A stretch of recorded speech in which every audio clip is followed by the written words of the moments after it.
4 yang terdiri dari saya sendiri, Muhammad Rahman, dengan NIM 20050036008. Dan saya Carmila Brutarigan dengan NIM 20050303610. Dan saya Sri Ayu Adania dengan NIM 2503609. Di sini kami akan memaparkan materi tentang inovasi perbankan dalam menghadapi financial technology. Nah, sebelum ke topik pembahasan, yuk disimak video berikut ini. Memiliki masa depan yang menjanjikan di Indonesia. Perkembangan pesat teknologi finansial diyakini mampu memberikan akses layanan keuangan kepada kelompok masyarakat hingga lapisan kepentingan, baik regulator maupun pelaku, menjadi penting untuk menumbuhkan ekosistem yang memberikan efek positif bagi perkembangan ekonomi dan keuangan digital. Lalu seperti apa analisis tren industri fintech di Indonesia oleh riset global ini? Akan saya ulas untuk Anda dalam Fintech Jadi Prima. Baik, jadi topik pembahasan pada kali ini yaitu yang pertama, apa pengertian dari financial technology? Yang kedua, bagaimana perkembangan financial technology pada saat ini? Ini yang ketiga, apa saja tantangan perbankan dalam menghadapi financial technology? Yang keempat, apa saja inovasi yang dilakukan oleh perbankan dalam menghadapi financial technology? Nah, kita masuk ke pembahasan yang pertama, yaitu apa pengertian financial technology. Nah, sebelum kita masuk ke pengertian financial technology, di mana kita tahu pada zaman sekarang itu banyak sekali kalangan yang sudah menggunakan teknologi, tidak hanya di kalangan remaja, bahkan dari kalangan anak-anak sampai orang tua pun banyak sekali yang menggunakan teknologi. Nah, dan apa sih itu financial technology? Financial technology adalah perusahaan jasa keuangan yang digabungkan dengan teknologi. Dapat kita artikan pula bahwa financial technology dapat membantu memaksimalkan penggunaan teknologi pada saat ini, dan juga dapat membantu memudahkan, mempercepat dalam berbagai pelayanan aspek keuangan. Sehingga mulai dari metode pembayaran, transaksi dana, peminjaman, pengumpulan dana, bahkan sampai pengelolaan aset dapat dilakukan dengan cepat berkat adanya teknologi modern tersebut. Selanjutnya yaitu pembahasan yang kedua tentang perkembangan fintech atau financial technology syariah pada saat sekarang ini. Nah, sebelumnya financial technology syariah ini berperan penting bagi para penggunanya. Contohnya ialah memudahkan kita ketika kita ingin mencari barang ataupun sesuatu, dan juga dalam melakukan transaksi. Oh ya teman-teman, perkembangan fintech syariah ini dinilai banyak membawa peran penting terhadap sektor real Indonesia. Nah, namun sayangnya fintech syariah ini masih terasa hampa pada regulasi hukumnya. Nah, sejatinya fintech ini masih tergantung pada regulasi intermediasi yang seharusnya memberikan proporsi yang lebih terhadap regulasi aktivitas. Pembahasan ketiga adalah apa saja tantangan yang dihadapi perbankan dalam fintech. Yang pertama yaitu tentang regulasi perbankan pada fintech. Nah, pada saat ini perbankan syariah dihadapi oleh kenyataan pahit bahwa regulasi dalam fintech belum ada, dan masih terdapat poin-poin yang dapat membuat perbankan syariah mengalami ketidaknyamanan atau ketergantungan oleh kepastian.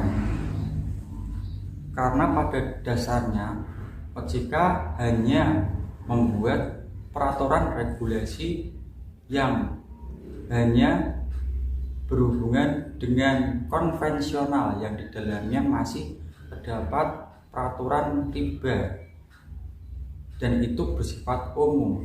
Sedangkan perbankan syariah tidak melakukan sistem riba dalam fintechnya. Perlu digarisbawahi bahwa perbankan syariah perlu adanya pemisahan peraturan regulasi dari OJK untuk memisahkan konvensional dan syariah dalam regulasi fintech. Dan yang kedua adalah kebocoran pada potensi pencurian data dalam transaksi digital oleh oknum tidak dikenal, seperti penipuan yang berkedok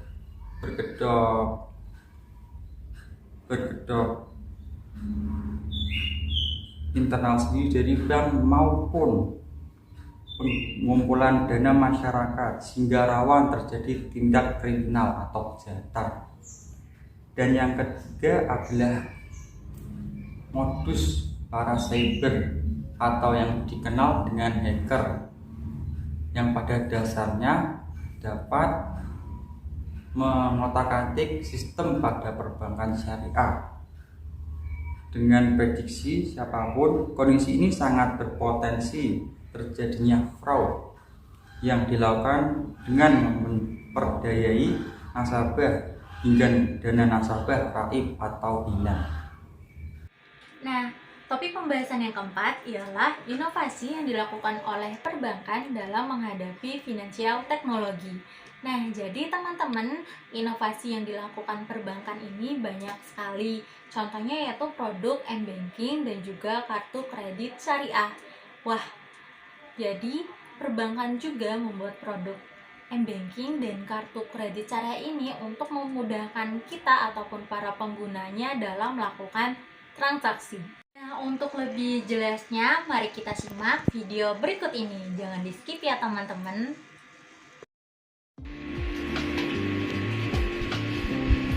Ya, aku boleh cerita nggak? Boleh. Tadi kan aku sambil baca buku, terus mama tiba-tiba telepon. Nah, beliau minta tolong transfer uang ke beliau. Nah, tapi masalahnya kos kita kan jauh banget sama ATM kan. Nah, jadi aku bingung solusinya tuh gimana gitu. Kamu punya solusi nggak? Nah, emang kamu nggak tahu ya sekarang itu bank itu nyediain aplikasi ini m-banking. Nih, bentuk aplikasinya tuh kayak gini. Itu aplikasi baru ya? Iya, nggak baru banget sih, cuman ini udah lama, cuman mungkin belum terlalu nyebar gitu sih. Tapi ini gampang banget nih, kamu kalau mau login itu gampang.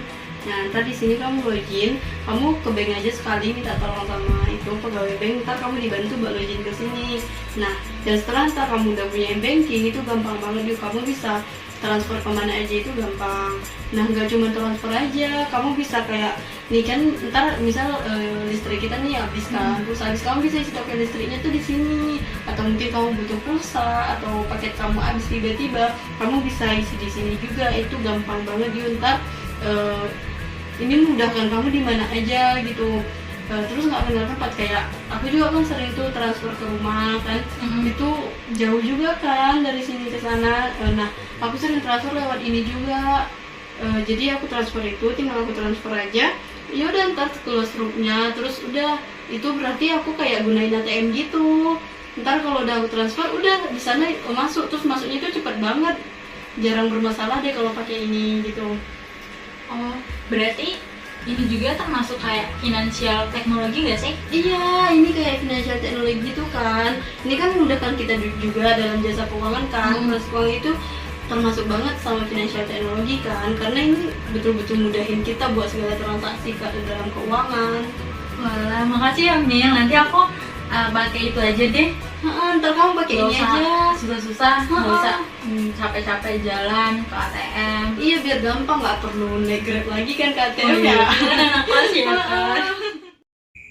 Kartu kredit syariah. Kartu kredit syariah adalah layanan dari perbankan syariah.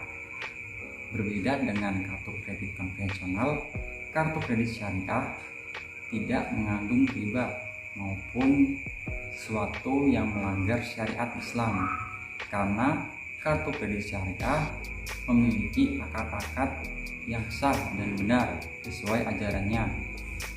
Nah, akad itu adalah yang pertama, kafalah, yaitu penjaminan yang dilakukan oleh bank kepada nasabah untuk melakukan pembelian.